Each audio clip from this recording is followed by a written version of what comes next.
Ladies and gentlemen, welcome to Normal World. I'm Dave Landau, and of course, with my co-host... Quarterback Garrett. I missed you, bro. I missed you. Welcome back from Comic-Con. It was fun, but, I missed you guys. Hey, there's Angel over there. Hey, missed you, buddy. Hey. It's good to be back. Good to be back. And joining us today, we have Derek Richards. Good to see you guys. Good to see you. And Matt McClowry. Hello, everyone. Woo. The gang's together, man. It is. It's like the core group. Core crew, yeah. Yep. Right here. Hey, thank you so much for watching the show. Like, subscribe, tongue punch that like button, and hit that bell. We appreciate you. Thank you so much. But we have a special guest today. Somebody that I really enjoy watching content. I know Dave does because I put him on to it. I was like, you got to watch this guy's stuff. It's a really great show. It is really good. He is an encyclopedia. One song. Encyclopedia of music knowledge. He hosts the show One Song. Please welcome Luxury to the show. Hello. Yeah. Thanks for having me, guys. Thanks so much. Thank you for joining us. We really appreciate it. I want to get kind of right into it, just because you are an encyclopedia of music, and a lot of people are talking about what they're calling the satanic opening of the Olympics. But jumping on that, Gojira, bro, I love Gojira. Yeah, I disagree with that. I love Gojira. I get that, but with I want to kind of talk about music and Satan, and a lot of people that are most influenced by it. You hear like the Rolling Stones, the Beatles, the Beach Boys dabbled, but who are some artists that you'd be surprised to know were satanic? Are you asking me who I think people would be surprised to know? Yes. That's a fine question I'll have to think about. But also the satanic thing, let's face it, so often it's a dabbling in exploration with for a couple reasons. One, just an intellectual exploration, but another is like the feedback. Like, how fun is it if you're probably Jimmy Page, for example, from Zeppelin? There's so much of what he's doing that's like, I wouldn't say trying to get a reaction only. Like, I think he's genuinely looking into Aleister Crowley and Satanism stuff. I was going to ask you about that, yeah. Yeah. I think it's less, if we abstract Satanism as being the extreme of badness, and all of the sort of stereotypes of terrible things done to children. I don't think that's the Jimmy Page version of Satanism. It's certainly not the Aleister Crowley version of Satanism. So even all the metal bands, sure, there's the black metal bands where the guy, performs not necrophilia. There's one black metal band where the guy, I think there is a black metal band where the guy killed another member of another. That was Norwegian death metal, yeah. Norwegian death metal, right? So some dark stuff definitely happens, but don't forget they don't have a lot of sunlight. They get really depressed. I agree. Yeah. Those northern countries, tough place to live. So they got to have alternative means of recreation. But yeah, I think a lot of it is like the satanic panic kind of thing. They thought D&D was all satanic. It's just like anything you don't understand. Like my thing, I was talking to somebody about Gojira. It's like Gojira sounds scary and dark, but they have the song "Flying Whales." And it's about whales and saving that's objectively fish funny. Almost. Yeah, that's a sense of humor. It's a great band with a sense of humor. Yes. So it's a lot of that. Yeah, because really with Zeppelin, you have "Stairway to Heaven." Sometimes words have two meanings if you play it backwards. I mean, it's all it's not really hidden in that. They're kind of putting it out there for everybody to know. I think they're playing with symbolism. I think that whole band's existence was playing with having mystery, right? So that record is technically Led Zeppelin 4, but it's really the four, iconography. It's four symbols basically. The spells. The one that Stairway to Heaven is on, and then you open it up and you've got the mysterious crone with the. So I think there's a lot of exploration for fun and just the aesthetic pleasure of having mystery be associated with music.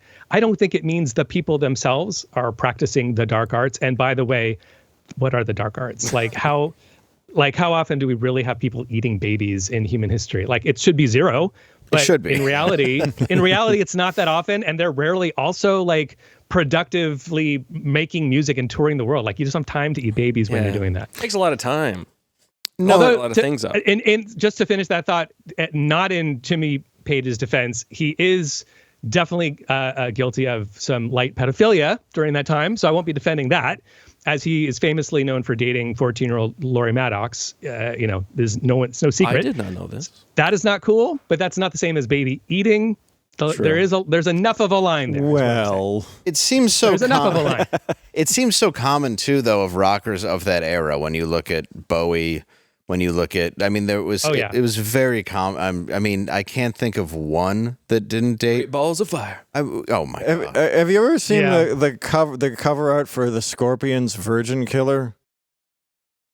Which one is that? Is that the chewing gum on the ass? No, it is not. It is something. I don't think it's legal in this country necessarily. Oh, damn. Yeah. Okay.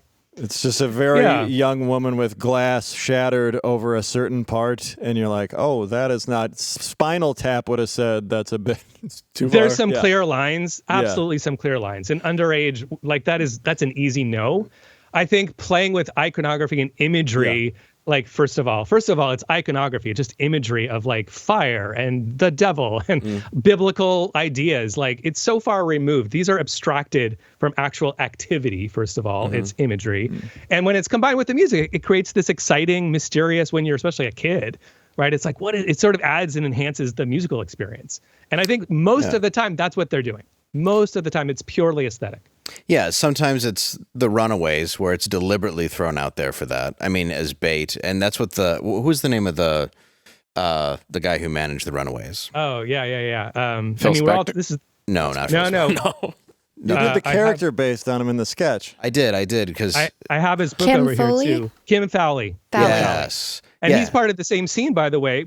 I was just mentioning the Laurie Maddocks. They're all. And the Runaways and Joan Jett in the mid 70s, there's Rodney's English Disco is the place where they all went. So this was like the coolest place when Bowie came, when the Stones came, they all went to this cool place on the Sunset Strip. Rodney Bingenheimer, right? Rodney on the Rock. That was his nightclub. And they had very loose age restrictions at the door. Yeah, right. Yeah. Yeah. He used to live. I've heard that about that city. Yeah. At the city door as well as the club door. Yeah, right. Just to get in general, it seems very easy. Well, yeah, Kim Fowley used to live in my friend's building, and he had gold records on his walls in an apartment, and he would wander down to the youth hostel at the corner of the street and start yelling, "Who wants to fuck a legend?" over and over again. Wow. And sometimes he would get somebody, but I mean, we ended up doing a sketch about it because he did it frequently up until the day he died, I think. Oh my God. He seems like a problematic dude, but at the same time, Joan Jett frequently like defends him and sort of owes her career to him. You know, I believe her to a degree, but I also think he was probably awful to a lot of those other women in that band because it sounds like many of them came out traumatized from the Runaways experience. I'm so surprised that line did not work. Who wants to fuck a legend? Oh no, it did work. I mean, I've yelled that outside Chick-fil-A routinely.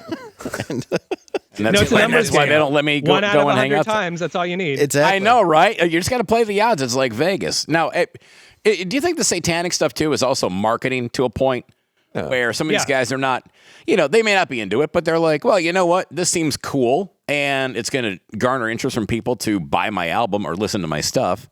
It's going to ruffle feathers. Here we are in the podcast and online information, world, right?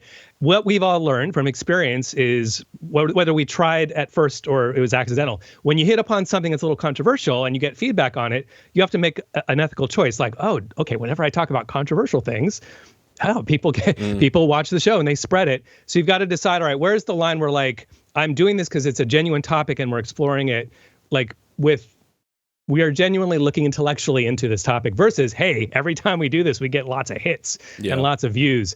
I think that was just a different version of it back in the day. I think Ozzy's like, oh, they think if you play my record backwards, it sounds like I'm saying suicide solution, do it, or whatever it is. You know what? I'm going to double down on that and start biting off the bad heads. Yeah, well, and in the Motley Crue, when they were, living together, they in the book The Dirt, I'm sure you've read it, obviously, they talk about the Ouija board and doing kind of demonic things, and I can't tell to the level that it's exaggerated because who knows how many days of a coke bender you're on. But they were talking about partying with Ray from The Doors, and I'm curious of what's your thoughts on like how hardcore really was Jim Morrison, because they thought Ray was nuts. I don't know the answer to that. I mean, Jim Morrison Are you're asking like was his behavior like, I don't know, maybe I don't know the story. What's the Jim Morrison dirt on this tale? I'm just curious. They were saying that Ray was, this hard partier, completely insane, pretty dark guy. So I'm just wondering if there was really some truth to Jim being that exact same thing, or do you think he was kind of just a guy who got way too much fame way too fast?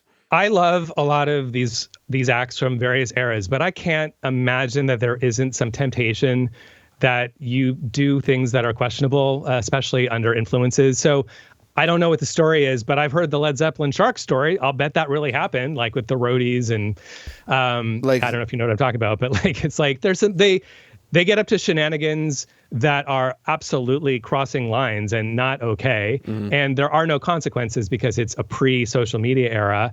And I wouldn't be surprised if many of our musical heroes have pasts that are just like kind of intolerable, like not even cancel culture stuff, just like stuff that you'd be embarrassed or ashamed of your brother or cousin doing. And does it take away from the music? That's a challenging part of living in these times when we know more about these people. Can we separate the art from the artist? It is a challenging thing, which I don't shy away from. If somebody calls out John Lennon, I won't stop listening to him, but I will be like, you know what? John Lennon wasn't a great husband. Right. It's not hard for me to make that distinction. Yeah, I think if I'm not mistaken, Jim Morrison lit his girlfriend on fire, but I could be wrong. Okay. So that would be who is the, I will go on record. That is not good. But I don't know if that's what Light My Fire was about. I'd have was to a female. She was a singer during the same. She was like in that same sphere, and it was at a party, and he was like basically like putting himself on her and trying and groping her and all this stuff, and she popped him in the face, and she left, and he was I forgot her name. She's big, huge singer. Yeah. I don't know. And then Janis Joplin? Yes, it was Janis Joplin. That's what I was thinking as you said that. Okay. Yeah. So they were leaving the party. I'm Team Janis. Yeah. Yeah, she was leaving, and she hit him in the face with a Jim Beam bottle or a Jameson bottle. And was like, boom, smacked him in the face, broke his nose. So he was kind of a scummy guy from all accounts. Scummy. Yeah. Sadly. Sounds pretty scummy. Yeah. But yeah, like that's you brought that up about like the new era where everything is online. Like Justin Timberlake got a DUI, and then people were going through his old concert footage and going like, look, he's high on this and that and that. It's like, is that world still alive? Like that rock star smash hotel rooms. I think there's wasted. Bad behavior. I think bad behavior is everywhere. There's an opportunity, and a person who maybe hasn't been very introspective or done therapy or worked out natural. Like it's hard to be human, I mean, that's not a judgment, and I'm not like separating myself from that. Like I am in therapy. Like it's a good thing. Yeah. I think though that, look, I've been on the road as a DJ touring the world. You're in situations where like you have opportunities, and like it can be difficult to make the right choice. And I think the difficult thing when we think about our heroes, and again, let's keep the extremes out of this. I'm talking about the sort of more standard ethical, not involving, You're talking about being a dick. Being a dick. Yeah.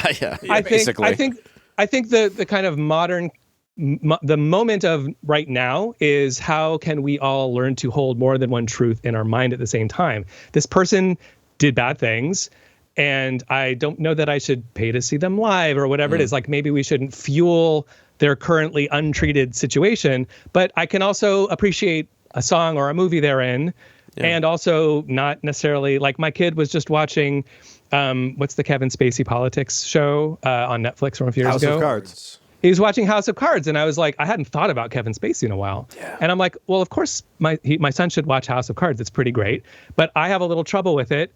And all of these things can be true at the same time. It's still a great show. He's still a terrible person, right? Right. Here we are. Yeah. And that's the conversation. So he understands that life isn't all black and white. It's like, enjoy the show. There's nothing against it. That said, we haven't let him watch The Cosby Show. Maybe that's a double standard. Maybe that's a double standard. Well, that's such a tough one, too, because I'm with you. I separate art from the artist. And that's such a tough one because Cosby was such a morality tale. And when you're looking at rockers and music, I don't want to hear, if I wanted to listen to a clean one, I'd listen to Raffi. I want to hear a rocker who's been through hell. I want to hear music that's from the soul. I want to hear people that have made mistakes. That's who I connect to. Like it's I looked it up and it said you loved Jane's Addiction and Soundgarden when you were young. I did. And and I got to interview Perry once, which was really cool. Oh, no way. Yeah, and it was really fascinating. And of course, I loved Porno for Pyro, same. But it's all. And I was curious. I was kind of a grunge kid too. I wore flannels and all that. Is that kind of was that the first style of music you went into? Well, the first music I loved was probably disco growing up in the late 70s, early 80s in San Francisco, where like as a baby, like that music would have been infecting my brain. I say this because all the years later, in the being able to discover like Napster, SoundHound, whatever, like when I first learned, like I heard that song in later life and it like was like the Proustian Madeleine, like hearing Giorgio Moroder or Donna Summer, I Feel Love at some point in my teens, it just like was that much more emotionally rich because I had heard it when I was like 2 or 3. And that resonates throughout my entire, like Donna Summer and Giorgio Moroder and disco is my core. So that's the answer to my first ever musical love is that. It's like that early like hardcore disco with like especially the early electronics, the Giorgio Moroder stuff. And then when I was a teen, my daughter loves that stuff too. That's the crazy thing is my daughter is not even 2 years old yet, but for some reason I just put on some Italo disco and it just just triggered something in her and she just loved it. I don't know why. That's so interesting. I wonder what the child connection is. It sort of bypasses the like frontal lobe and goes right to the reptilian like yeah, there's something about it. Yeah, something deep and dark. Makes you want to wonderful. Dance. Yeah, those pummeling 16th notes and like that relentless beat. It definitely, but it's interesting as I'm saying it to you, I'm realizing one of my first, like, making a decision to buy music loves was then like New Order, which they were drinking from that same well. They were borrowing from Italo disco. They were borrowing from, Sylvester, You Make Me Feel Mighty Real. So Blue Monday in particular. So, there is definitely, that is my baseline, but I would connect that to Jane's Addiction and Soundgarden and metal, because I went through a Metallica phase too, because this is all sort of more body and sound music than it is like intellectual, lyrical. It's not Joni Mitchell. Do you know what I'm saying? Like it's not Leonard Cohen. And I really have never connected that much with lyrics driven music. I don't know. What about the Lulu album? You don't connect with I Am the Table? Is that the Lou Reed Metallica collab? Yes, it is. Oh, I have a question. What? No, I'm with you completely. At what point did you realize you have a skill breaking down the music and music history, and you could parlay that into making content? Like, what was that kind of triggered that in your brain? I mean, look, I was making music as a musician purely for a long time. Being a songwriter, being a producer, my band is called Luxury, Luxury. I'm on Spotify with songs. Like to this day, I still do that. It was sort of when I started being a DJ that I started realizing my full musical love included not just making it, but like presenting to other people, like on the dance floor, like you should listen to this, like listen to this. It's like being a radio DJ is like dance floor DJ. It's the curatorial sharing of things that are meaningful to you. And then when the pandemic hit, I had been collecting the multi-track stems of a lot of famous songs. Part of my DJ set was I would have my, the mix that only I could play since I had the stems to like, an example is Hotel California by the Eagles. I very famously, because I got into hot water for it, did a remix of that, which was, I would only play in my DJ sets. No one else could hear it. But the point is, I was so... I had access to the stems and I wanted to share them as well. These are the component parts of famous songs, just the drums, just the bass, just the vocals. And when the pandemic hit and TikTok was happening and I stopped touring as a DJ, that was my main income source. And I overnight, like so many of us, the thing we couldn't go in to do the next day in person. So I started making videos using those to tell stories about songs, because another DJ phenomenon, if you ever talk to a DJ, we all have the same type of brain, which is connecting. Oh, this sounds like this. This would go great after this. Oh, this has the same beat or the same melody or the same tempo, the same chords.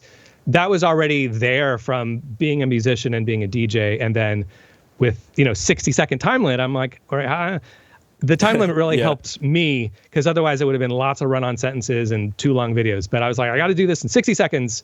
So I did that with Britney Spears' Toxic. I told the story of how this song came to be in 60 seconds. It went crazy viral in July 2020, it went 2 million views.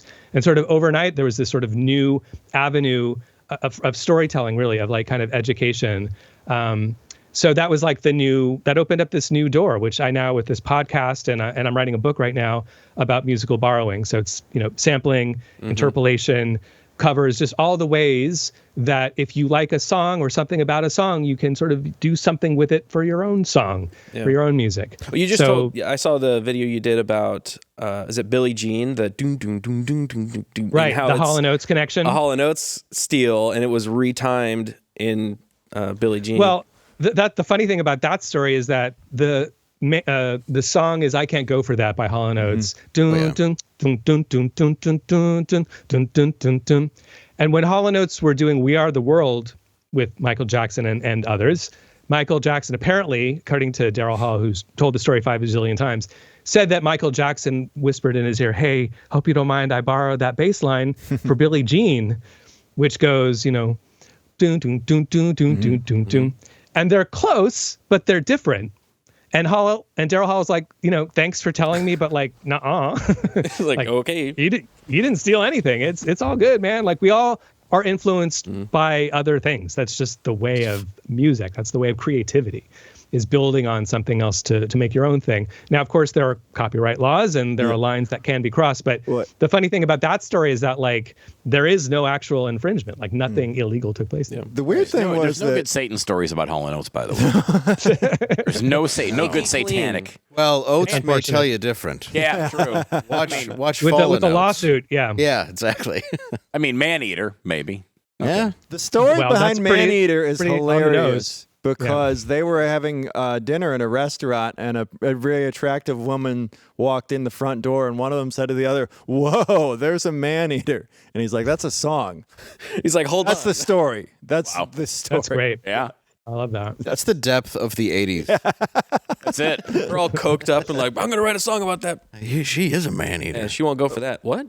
Was it? Huey Lewis settled out Stop of right there. court over the Ghostbusters song. Did you know that? I did not know that. They offered him to write the song for Ghostbusters. He didn't like the premise of the movie. Then he heard Ray Parker Jr.'s Ghostbusters, thought it sounded too much like I Want a New Drug, filed a lawsuit. They settled out of court, and that's why he did Back to the Future, because he didn't want to. He wanted to take advantage of it the next time it came around. It's the most 80s thing I've ever heard. Is like, I don't care for the Ghost movie, but the Back to the Future film, I think it's a winner. That one. Oh, that's awesome.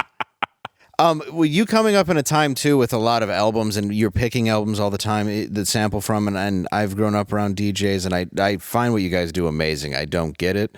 I wish I understood music other than just loving it. Do you have something that you would consider to be a perfect album?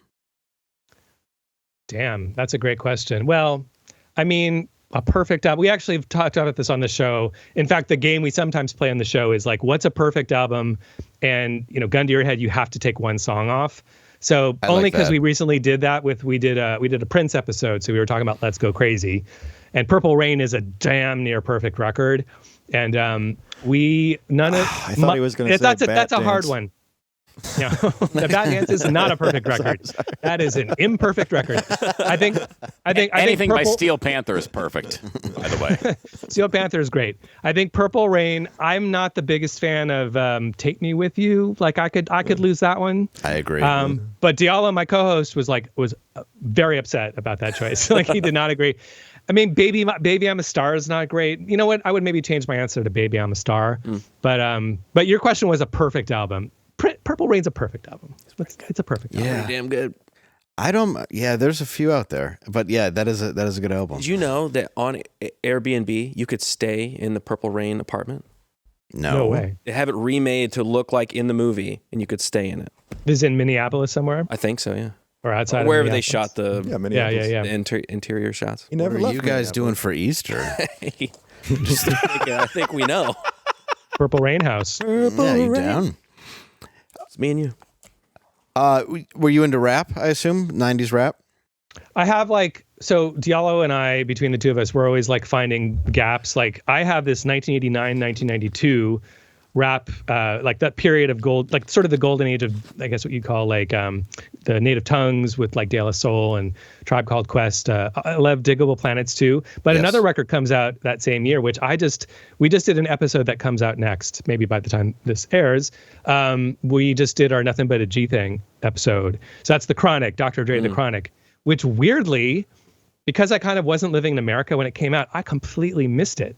So like, it's crazy to me because I was boning up for the episode and being like, Jesus Christ, this is a flawless freaking misogyny and violence aside. This record musically is so like I would have loved it had I heard it at the time because it would have been right part of that group. Yeah, it's the golden age of rap misogyny. I mean, if it really, when you put it at that time, though, it's perfect. I mean, really, it is. Misogyny just cannot be topped when it comes to rap in 1992, 93. NWA, Eazy-E, and Dre just did it right. No. There's just nobody who did it better. And then Jay Dilla, are you familiar, I assume? Yeah, for sure. Yeah, Dilla, Donuts, I listened to that.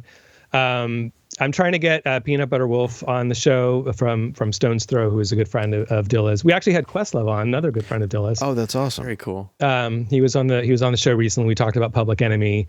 He gave kind of he kind of took over the show. It was great. We had like a live audience and everything.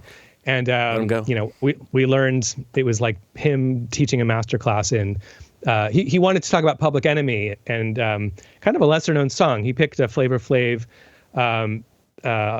oh my God, I'm spacing on the name, but it's the Flav song on Nation of Millions.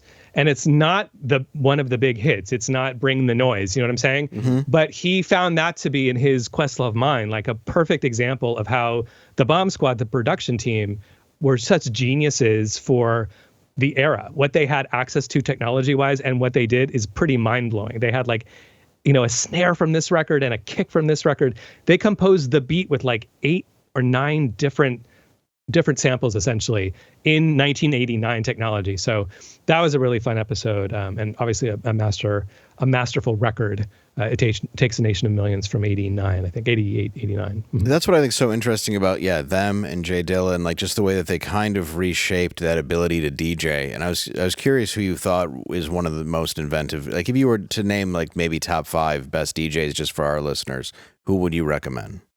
Oh man. You're putting me on the spot here. It's a great question. No. DJs. Okay, I'll tell you who some of my favorite DJs are, and they for different reasons. DJ Harvey, in my world of sort of disco, like sleazy disco, is what I play when I'm DJing. That's what those are the records I'm choosing to play. The Italo disco, etc. He to me is the master. He's kind of renowned for doing like 8-hour-long parties. I think he's in his 60s now. He lives here in LA. So DJ Harvey is like, to go to a party and enjoy 8 hours of debauchery, it's the perfect environment.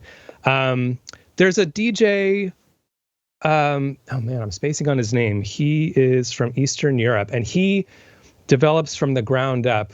Well, there's a group called Octave One. They're brothers, and it's like a live performance where they have a bunch of machines, and they are creating the beats on the fly, using it. They've got a drum machine and bass machine, and they're sampling. And one guy has all the instruments, and one guy has the mixing station. And they're just creating this incredible live electronic music experience all from scratch. So it's sort of the opposite, not using any records at all. Wow. I'm spacing on his name. I'll send you a note at the end of the episode when I find it. But this other guy who's from Eastern Europe, Konk? It doesn't sound right. Kink. I found it. Kink is great. He does a similar thing, what I just described, where he's making it on the fly, but it's one guy doing it. And you see him jump on the drum machine and go bum, bum, bum, bum, bum, bum. And then he'll throw down another layer of a bass line, and then he'll throw some chord stabs. And it's just really masterful work. Man, Luxury, it's been great having you on. You are a great knowledge source. I'd love to have you come back on, and your co-host as well. It'd be a good time. I'd love to come back with Diallo one day. Thank you. Yeah, we'll come back together next time. Is there anything you'd like to tell the folks at home before you go? The show is called One Song. We're on Sirius XM every Wednesday at 3 PST, and then it's a podcast for free the very next day. And you can go catch up. We got about 50 episodes now, so every week it's a different song. We just did Smashing Pumpkins, Cherub Rock. We did Hall & Oates, Can't Go For That. And the next episode that comes out, any minute now is Nothing But a G Thing with Dr. Dre and Snoop. Very nice. Thank you so much for coming on. I really am a fan of your work. We appreciate it a lot. Thanks for having me, guys. We'll see you next time. Thank you. Hey, brother. See ya. That was awesome. Dude, I'm a fan.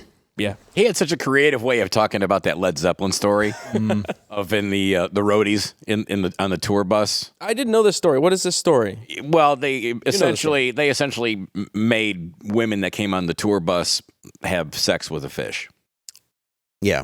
How does that? How was it? Big fish? They just insert the fish. Yeah, no. Small there fish. you go. I see. Well, I don't know how. Is it a frozen fish? I didn't check the feel like it'd size of have the to be fish frozen. or I the mean, freshness of it, or whether it's at one wild point it did salmon or thaw. farm raised. I'm not sure. How many in do you think? I don't know how many. I don't know the organic rating of how they did that. Just asking questions, man. I was just asking if it was a farm-raised salmon. They used Mrs. Was it free roam? They used Mrs. Paul's fish sticks. I don't know what the hell they did. Morning, That feels ladies. gritty. You'd have a lot of The blind guy. bits on that. Morning. Well, that was fun. Do we didn't have a sponsor today? No, it's No, weird. So look, no. it's Definitely Just that's us. definitely We lost them all. Oh, that's weird. Did we really? No. How's that? I Why blame would myself. that be? We're so good. Well, we had a fish sponsor until that last story. Yeah, we just lost. Gordon. We just lost. Yeah. Gordon backed out on us. Just lost Long John Silver's. Yeah. Whoops. Yeah, there they go. Red Lobster. What were you saying, Matt? I was just saying that's a real smell stalemate. Yeah. Or 1-to-1. or yeah, cancels it out. Immovable object. It's true. You don't know which is which. You're like, I don't know. Either way. Well, the Olympics started. Yeah, speaking of degeneracy. Yeah, and a lot of people. Hey everybody, it's Crispin. Oh. This time What? the gang's Crispin! heading over to Paris Crispin! to cover the opening ceremonies. Stop it. Shut Crispin. We did send Crispin. Now you know. Yeah. We spared no expense. Crispin went down to the opening ceremonies for us. Actually, he did happen to already be there. Yeah, it was a weird coincidence that he was already there, so it worked out. In We needed bail money, and we got him out, and then he went to the opening ceremony. So I guess, ladies and gentlemen, for the part you didn't hear, Crispin. Hey everybody, it's Crispin, and this time the gang sent me over to Paris to cover the opening ceremonies of the Olympics. To kick things off, we all got to see drag queens try to identify as entertainment. That's fun, huh? A lot of people thought they were trying to recreate the Last Supper, but I can guarantee you, this ain't gonna be that lady in the middle's Last Supper by a long shot. Her Last Supper looks like it was a fucking chili dog covered in gravy. Look at her thinking to herself, one of you's gonna betray me and eat the last croissant at catering. Jesus Christ. Looks like the cast of the next Marvel movie. I'll tell you what though, nice to see Dr. Manhattan just completely fucking let himself go. Who cares, right? Seriously, I didn't know the Cookie Monster started doing sexual favors for sweet treats. Honestly though, I don't really care about any of this. I mean, let them be. We all know the best place for trans people's competitive athletics. Alright, well I've been Crispin. I'll see you next time. Thanks, Crispin. We appreciate you, Crispin. We appreciate it. Doing the Lord's work over there. In case you guys didn't know, yeah, he put a lot into that. Oh yeah. What a shit show. My favorite part is they blacked out the next day. You know, Paris just completely without power. It's justice, you know. Mm-hmm. It is. Well, there actually was an issue with one of the boxers failed a gender test. It's actually two. What? Two boxers failed a gender test at the World Championship and is cleared to compete in the Olympics. What's which the means gender test? Just like the Crocodile Dundee. I think it's one of these.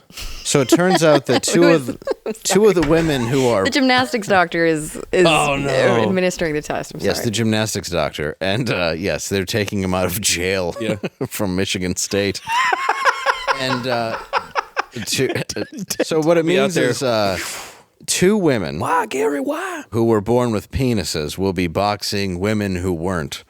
So in this case, two men will be beating the shit out of a lady. Oh no! Is this a trans news? This is trans news. Yes, it is a trans news. Yeah, it's women. They're just going to hit each other with their dicks like joust on American Gladiators. They're not boxing each other. They're boxing other women. Which would be fair if they were boxing each other. I like how Correct. Dave's gender test was like you were feeding a horse at the. Oh, this? So these are. This isn't. Well, you have to understand, my balls are massive. you want to Get it. This is Yeah. how You my wanna doctor make sure has that to do they it. Just sort of are like two separate being. You know, two. my doctor goes like this. Oh, Yeah. he brings in another doctor. Wow, for you got He engorged. does. You need to really. Yeah. No, he says he's like, "Does this hurt?" And I'm like, "Surprisingly not." Oh, that's nice. And then Hang he's on, like, keep "How about going. this?" Keep going. I'm almost there. Yep. Let me finish. Just covered by my insurance. His doctor's office is in Old Bennigan's. Oh. Dr. Steve, you got a new digs. Nice. An Old Bennigan's. That place is such a shithole. Did you redo it? Oh, that's nice. All right, so in this news, I think you should keep everything up until this point and just keep going. I think I guess all gold. as long as you It's all saw gold. the trans news, right? That's all they need. You guys know. You meant to put that in. You all right, Matt? You know. I'm fine. Are you mad we didn't talk more about Hall & Oates? No, I'm just thinking about identifying as a woman the next time my wife and I have a fight about the garbage. Well, you're 7 feet tall. It tracks. There's no way your wife takes out the garbage. No. She does. Really? She doesn't trust me to do it the right way. What? What the right way? Yeah, no. How do you incorrectly take out the trash? She has a system. All right. Matt's wife's lovely. I'm not insulted. Yeah, she's. I don't know. I'm She has again those- asking yeah. questions. Let me backpedal for a second to the boxers that failed the gender test. So played the stinger already. So what happens? So now they don't. So do they? So they compete? So they're out. So what they're going to do is they're going to find a man who beats up a woman who's dressed, and they're going to give her a gold ribbon for beating up a woman. Sweet. All right. Yeah. So basically, we'd like to reward in memoriam Ike Turner a gold ribbon. And Olympian Ike Turner. Yes. I present to you every bar in Toledo at 2 a.m. You get a gold medal. You get a gold medal. Everybody gets a gold medal. Oh, everybody's Uncle Randy gets a gold medal. In hindsight, OJ was a crossover athlete. He was the first He was the first Bo Jackson. Yes, he was. Jousting. All-star. Anyway, well, let's talk about the Olympic ceremony, the first one. We did discuss it a minute, but people are upset because it resembled the Last Supper. Mm-hmm. Then they had Christians came out, obviously, and Yeah, because it's blasphemous. it was. But is it though? Well, technically, yeah, it is. But it's a piece of art. Christians don't own the Last Supper. They do. It's No, technically. they don't. It's Da Vinci. That's a good point. The Earth but they owns are recreating an actual Jesus story, so I think it's still. But it's blasphemous. actually Feast of Dionysus, though. It's a Greek mythological thing. Okay. Well, not See for that? nothing. Jesus let himself go. Well, Why is he blue? I think it's Cheez-Its Christ. Oh, it's And not the healthy ones. No. I can't believe the people who made Cirque du Soleil gave us something so French and gay. Yeah. That was my thing about it. Is like everyone Stunning. got into like up in arms about this opening for the Olympics. I'm like, guys, it's France. Are we surprised? It's also from Greece, yeah. Like, which were basically like, hey, guys, we got to go to war on boats so we won't sodomize each other the whole time and not actually. hold on, buddy. war. Let me take my underwear off and lather myself with oil and let's wrestle. Yeah. More importantly, it's the Summer Olympics. And I mean, have you watched any of this at all? The Summer Olympics at all? No, I've watched 300 and it's gay as shit. I've had more fun at my dad's funeral. I can't believe Watching they Summer did this to Olympics. the 2,000-year-old naked butt fuck.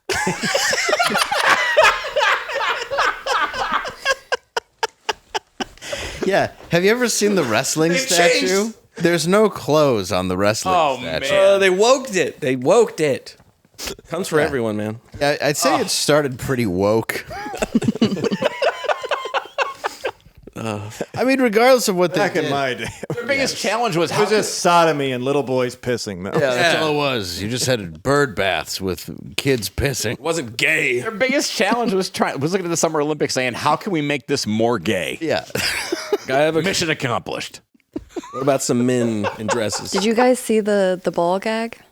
Ball gag? One more time, what? The ball gag. The one in Is that a game? No, it was one of the guys at the Last Supper thing you guys are talking about. That's the new rhythmic gymnastics. Well, no, he's got where his balls are hanging out. Oh, right? yes. I've seen it a not million real. fucking times on social media because it's not conservatives real? cannot stop retweeting and showing me degeneracy. But in fairness, that's not like a drag queen story hour you'd never see. That was on NBC in prime time. Right. Yeah. I'm 100% never going to see that. Which is Never going to see it. the gayest thing NBC's put on in prime time since Will and Grace. It's the revival. You're not You wrong. and I just had the same thought. In fact, I think instead of watching a episode of Will and Grace, I'd rather just look at a guy's cock for 30 seconds. It's funnier. It is. Like the ball gag. I mean, could you imagine an employer doing that? That'd be ridiculous. I don't know. Hey, if it weren't for Will and Grace, Wow, Eric would that's not- still do that wouldn't- army bases. That wouldn't be investigated at all. Actually, it wouldn't. We're just shot in the dark there. Nope. God, that show cost Derek a cruise gig. So sad. Will and Grace, yes, it did. Did it really? It didn't cost me a cruise. It cost me. Grace did. Yeah, Deborah Messing did. Oh, yeah. Deborah she Messing do? caused you a cruise gig. Bitch. Yeah. Well, no, it actually got me a cruise gig because I was nice. on a military tour. Oh, that was online on Twitter. Yeah. I remember when this happened. That was when I was talking to you about this. Yeah. I jumped on board in your defense. Exactly. What happened? Oh, wait. Well, what happened was I had posted a bunch of stuff about just goofy memes that were being passed around the internet. Everything from Biden to Kamala Harris and all kinds of goofy shit that was being passed around. And so this guy was a self-proclaimed left-wing activist working in Bahrain for the U.S. Navy for Navy Entertainment. Tracks. And so he decided to go ahead and do a dig on the comedians that were coming by to entertain the troops. And he put this whole big flowery description of, well, hey, I was just going to see who's going to come here and make us laugh. And we found this heathen. And then, boom, they went through my Twitter feed and decided to pull all the anti-Biden stuff.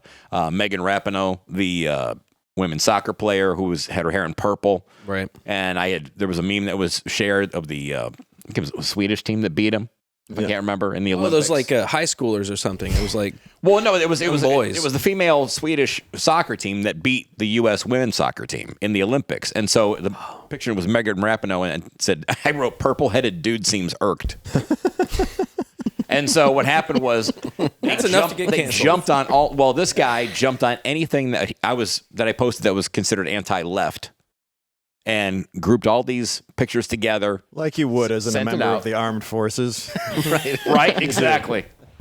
So he goes ahead and sends it out and starts tagging everybody. Starts tagging Armed Forces Entertainment, tags the Department of Defense, tags the president, tags, and then all of a sudden Deborah Messing, who is a lunatic, it just gets her hands on anything that's anti-left and just takes it, and then she starts retweeting it and sent it out. And once she sent it out and all her people started resending it, it just snowballed. And so I get a contact from the agent who said, "Hey, we're taking you off the tour." And I'm like, "What?" I didn't even know what happened at that time. And they go on your Twitter feed. And sure enough, it was all blown up. I see like 700 and some notifications of me being tagged. I'm like, what the actual, are you kidding me? But you got to show, you got to. I was on the phone. I was getting canceled from the agent on the military tour.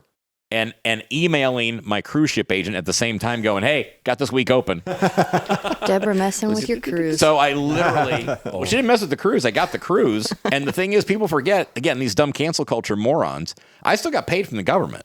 Yeah. Because I wasn't delinquent in my duties. They pulled me off for their bullshit reason. So I still got I got the money from the government and didn't have to go to the sandbox to go do it. Nice. And then I got the cruise ship money. All because you didn't have the respect for Biden that the Democratic Party does. Yes, exactly.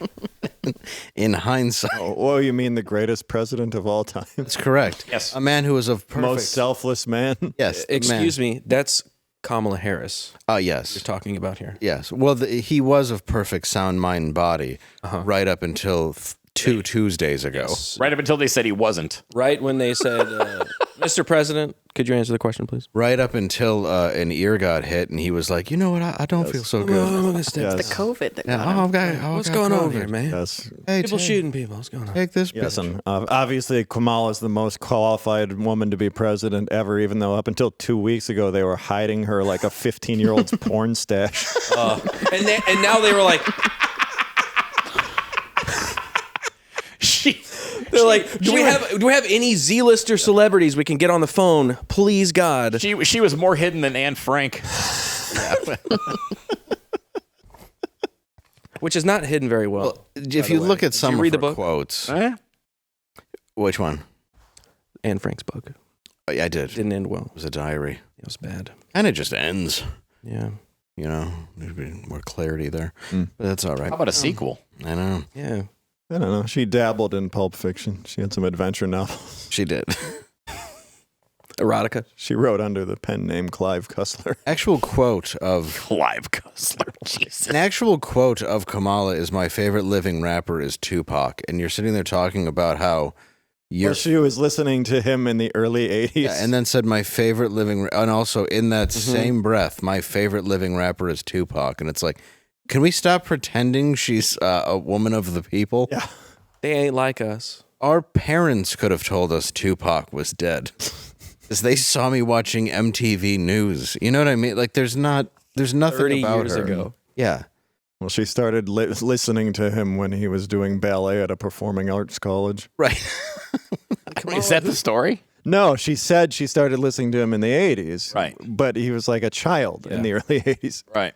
Oh, no, he did go to a performing arts. Yeah, that too. Jada Yeah. Pinkett Smith. Yeah, that's... Gotcha. Yeah. I mean, he earned his street cred in the end. You got to give him that. Yeah, he was in Juice. Yeah. And then in the Well, end... And Nothing But Trouble. Yes, he was in Nothing But Trouble. Well, yeah, that's what a you call the street last few altercation. minutes of his life. Well, I mean, he did earn his street credit a lot. For a small guy, he took a lot of lead. I mean, that was... He was still talking. He was doing pretty good for a while. Talking. But yeah, he earned it. I mean, dude, for being 25, that guy. I mean, and Biggie, I think, was 24. Yeah. Ugh. I've done nothing with my life. But I think Yeah, we when I will. was 25, I'm like, can I MC for 200 again, Mr. Yoder? Yeah, exactly. And he's like, no, but you can do it for one. Yeah. 175, no room. About $75 and no hotel. Meanwhile, that guy's walking around Vegas. I don't know. You got a C+ in Toledo. We do a grading system by a guy who is It's literally... weird. They said they loved me, and they don't do report cards. Yeah. Also, the guy they hired is a sex offender who chased a Who woman murder down- suicided murder someone at a Planet suicided a- Fitness. God, true. I'm sorry. I make things. Well, it's true. It happened. Yeah. It's funny for 4 people watching. An awful guy who ran a comedy club who was just one of the worst people ever. Well, he was a sex offender, and they knew, and the woman who got demoted was super pissed about it. But if I had to judge the comedy club owner, there must have been some fresh start tax credit. There was. Oh. But then so he hires this guy, and I noticed that every time I went to the club to do radio, he brought us to a very specific barbecue place with a scared waitress. And this happened to everybody. And this happened to be the girl who, once he got out of jail for stalking her, did he chase her into whatever it was, shot her, and then killed himself. Wow. You know, because you could get a tax credit for hiring this guy. Wow. That's dark, man. Yeah, it is dark. Uh-huh. But it's what happened. Mm-hmm. I mean, sorry, I That's didn't depressing. mean to bring Comedy. it down. Comedy, folks. Yeah. Jeez. Clubs. Show business? There's no Tell me. business like it. You're Called him telling, Mr. Bang Bang. Hello. you're telling me that I can save $100 a week by hiring a pedophile? Done. Well, Put done. me in. Can I Yes. get 2? No trouble. And he can drive the comedians to radio. And tell me if he finds them funny. Great. He would always say that. He'd be like, I'll go over to that table and wire that guy's jaw shut if he doesn't stop talking. And I was like, okay, can you go do that? Because the guy's yelling at my friend who's on stage. And then he'd send over a waitress. And I was like, you have no balls. That's not wiring. It's not wiring a guy's jaw shut at all. He wired it in. Yes. Is that her from name? a Wire? distance.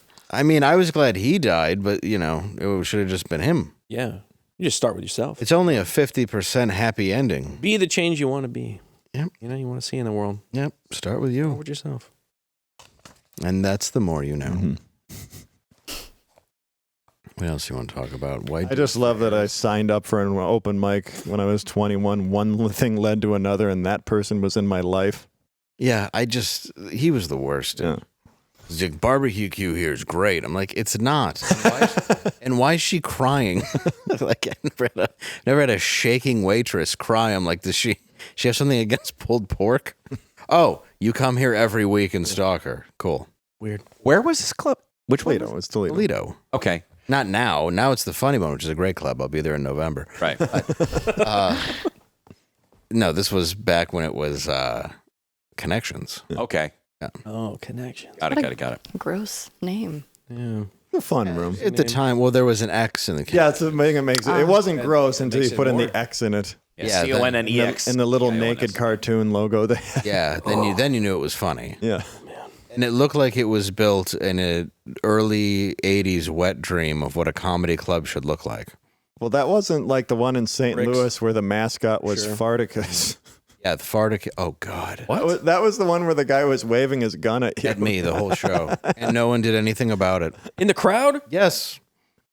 Waving Where is his this place gun at you? located? What the? This was in St. Louis. They had Farticus as their mascot. What is Okay. a farticus? It was Spartacus, but he was farting. Okay.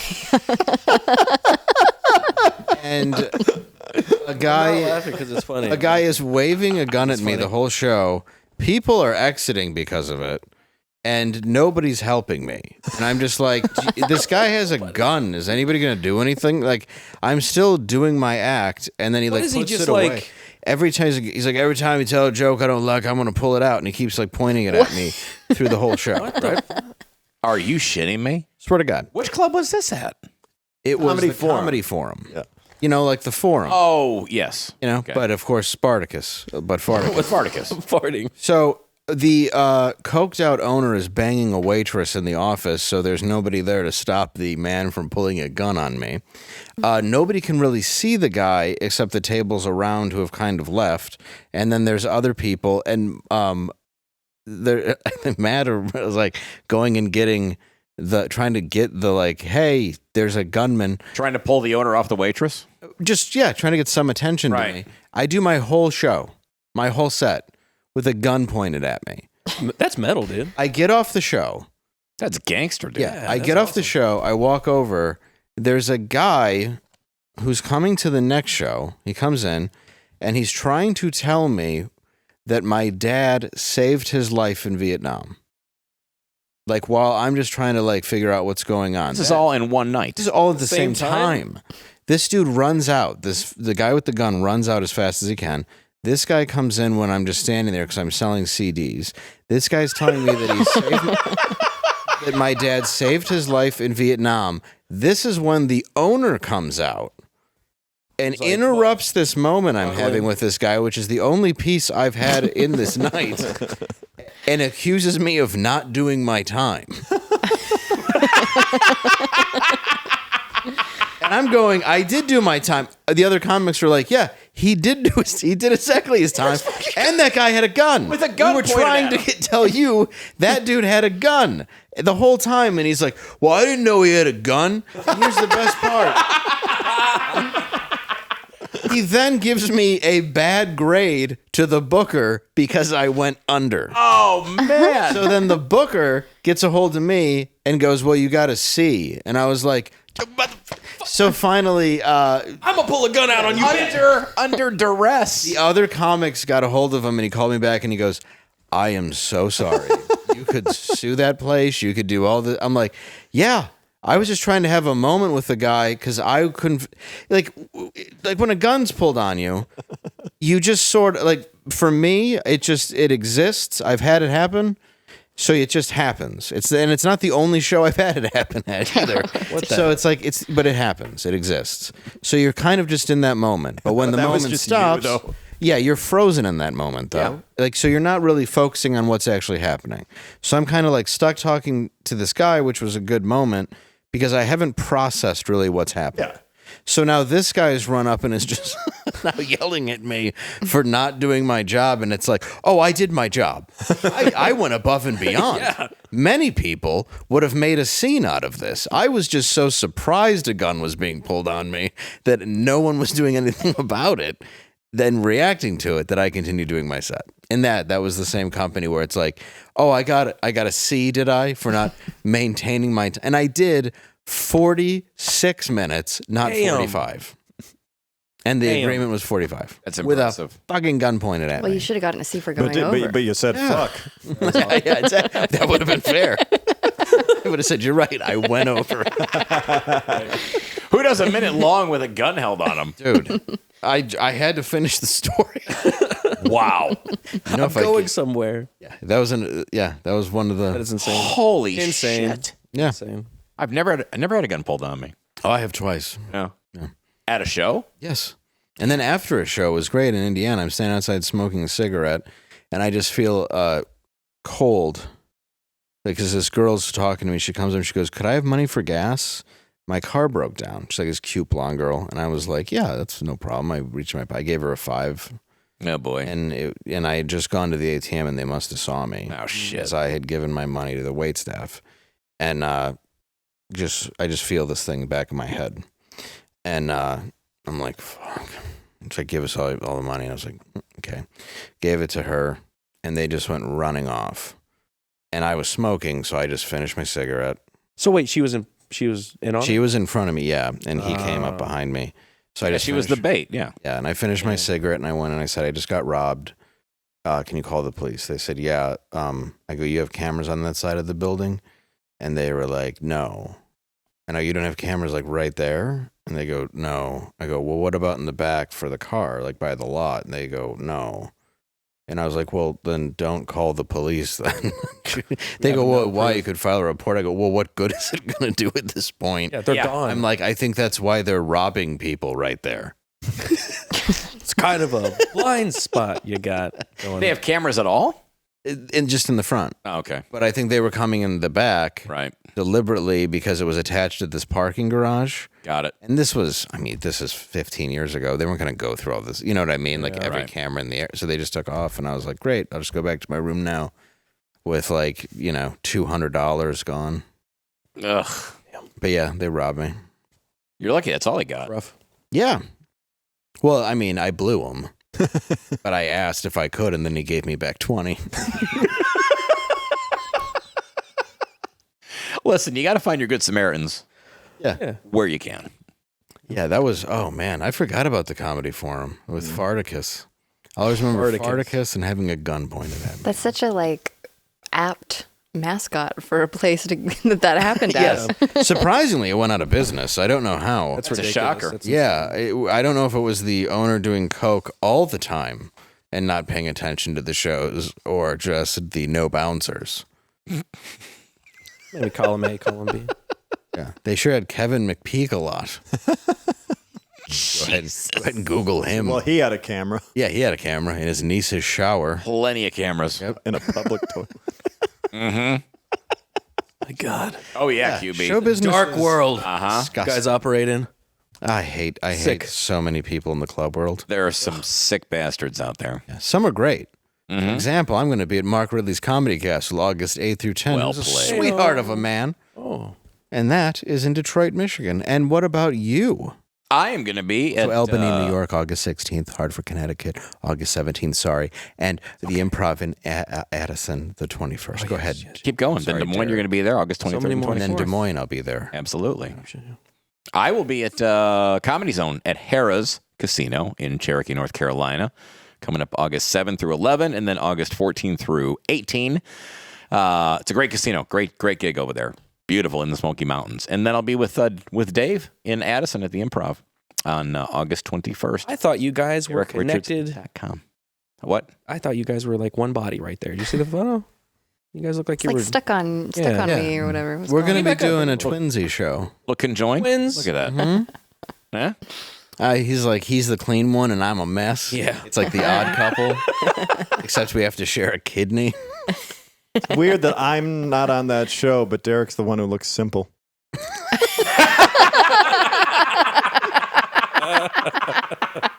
does look true. It looks like I'm about to bring him out to the woods. Oh, I'll squeeze him too hard. oh, fuck off, Matt. Matt, where can we see you? August 16th and 17th, I'm going to be with the American Misfits, Joe DeVito and Michael Loftus at the Schaumburg Improv in Schaumburg, Illinois. And the 23rd and 24th, I will be with Dave in Des Moines, Iowa at the Funny Bone. That's right. Cool. Yeah, you're welcome for the gigs, you trash-talking piece of shit. And where are you going to be? I'm going to be right here tomorrow. Normal World. Go check us out. Thank you so much for watching the show this deep. Wait, we got to end of the world. Oh, I was just appreciating them. I was just. Oh, yeah. Any I'm moment sorry. I take. I'm sorry. I like to show love to you guys. Thank you so much. You do. You are very loving. Shout out to Alexandra and Claire, some of our female viewers. Oh, yeah. Love you guys. Yeah. Thanks so much. Yeah, thank you, bitches. Yeah. And one of those is overseas. What? Oh, yeah? Yeah. Where's she at? Like Poland or Finland or Serbia or somewhere. I'm surprised she knows how to open up That is a the internet. wide gap. That's what she calls herself. Wide gap. No, I'm loving on the women. No, I do. I love our women fans. I fun. like that It's we not a have lot. female fans. We should have more. Yeah, well, Actually, a lot of the women that come to the shows are like there are a lot of women. it's because you're a smoke show, dude. I used to be. Come on. You used to? I'm a You're street. slimming up. I'm trying. You're looking good. I worked out for 38 minutes today on all kettlebell. That guy should have gave you more than $20 when Say you blew kettle him. corn or kettle? Kettlebell. Oh. I heard. Oh, you bitch. Kettle corn. One time she walks into the woman's bathroom and I'm eating kettle corn. Yeah, not every time. That's just. And why wouldn't you be? I nice just in there. Well, it's nicer in there, yes, and Yeah, it's warm. I fit perfectly in the sink. Like a little baby. On the baby changing table? I do like kettle Splashing corn. around, little Dave. Yeah, it's like kettle corn and swimming. I'm gonna be insane. Summer. Come on, guys. Summer vibes. All right, now. Oh, man. Roller coaster. I'd like you guys to be my pallbearers. All right, coming on to the end of the world.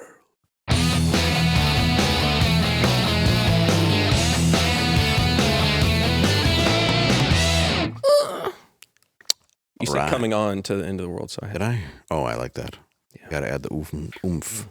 Well, now that there's a possibility that Kamala is going to be really going for the gold here, Oh, yeah.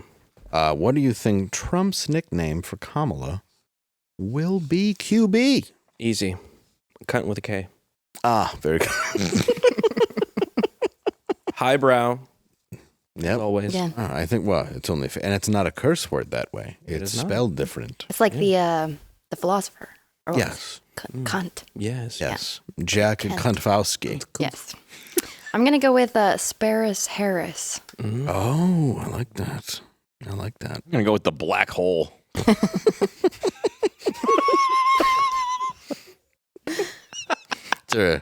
Is there a military base canceling? I could care less. Not yet. Matthew. The Indian hole. I'll just stay in line and go with praise a la Kamala. Ladies and gentlemen, thank you so much for tuning in. We especially appreciate the two ladies that Angela mentioned earlier. Thank you. I love you And guys. if you want to share your lady name for a shout out, just tell us your lady name. Yeah. Don't make it fake because we Get harassed in the comments. Unless you're a boxer in the Olympics, I guess. Yeah, well, I guess you have a lady name. Yeah. And thank you to Luxury for showing up. What a Being- fantastic being cool. guest. Yes. Classy. Super classy. See you guys tomorrow. I hope he doesn't watch the rest of it. Yes. Oh, he'll probably regret being on.